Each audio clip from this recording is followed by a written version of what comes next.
People are toasting almost everything these days, it seems. Whether you think it's a marketing gimmick, whether you think it's interesting, whether you think it's development, whether you think that Campari is trailblazing or catching up.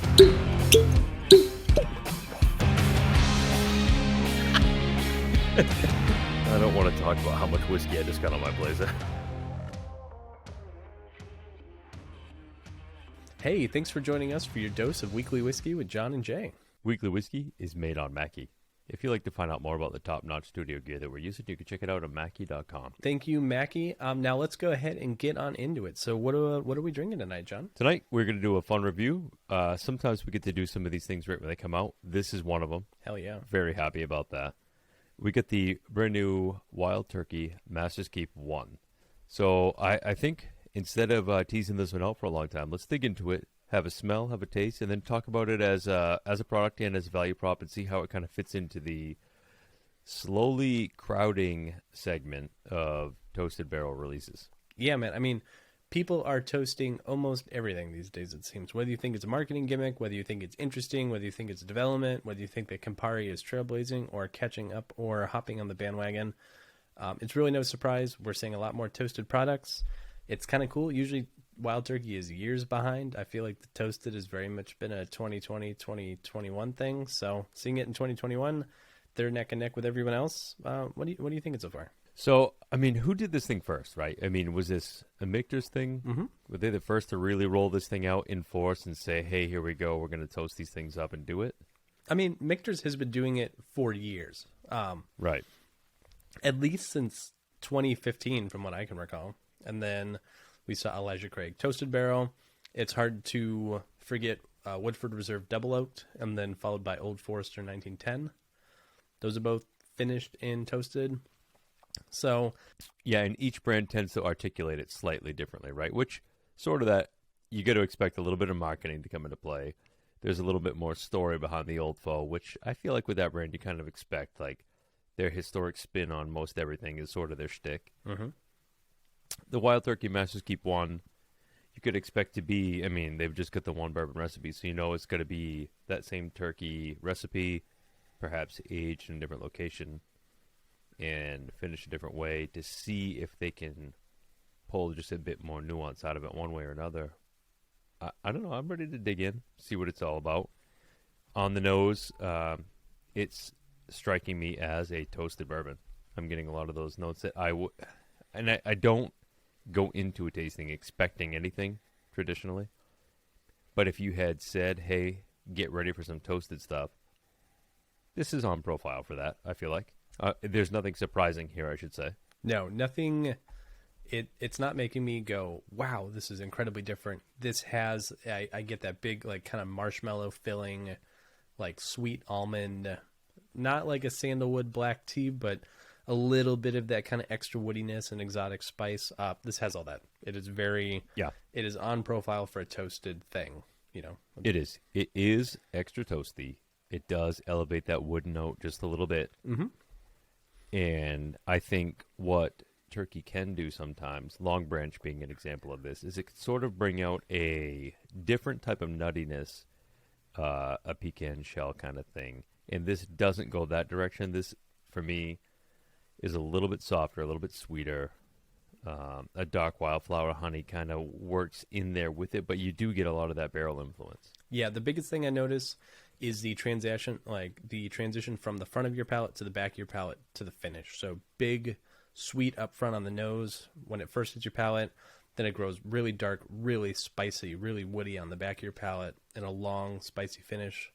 It's kind of tea forward. It's kind of, it's a little more herbal, a little more wood driven, a little more tannic, really spicy, and it gives me a really hot finish like down my esophagus, which I think is interesting. Yeah, it is pretty warming. A little bit more than I would have guessed, to be honest with you.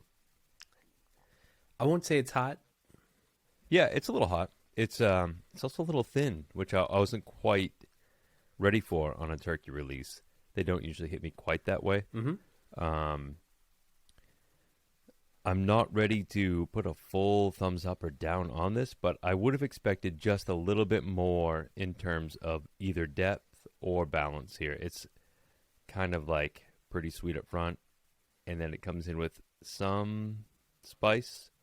I don't really feel this as being Master's Keep worthy compared to what they've done in the past.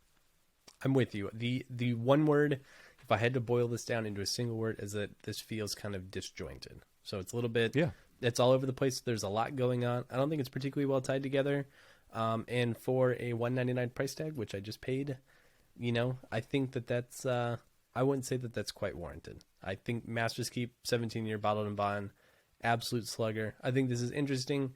I think this should have just been I don't know, what's adjacent to a Russell's Reserve 13, like a $70 limited edition Bam Bam. I think that's a really good measuring stick to look at here, is within the same calendar year, they rolled out Russell's Reserve 13, which was killer. I think kind of dynamite, like a really great product, checked off basically all the boxes. It swings up there with Elijah Craig barrel proof, whereas this product here at, nearly 3 times the price, I just don't know if this one's quite there for me.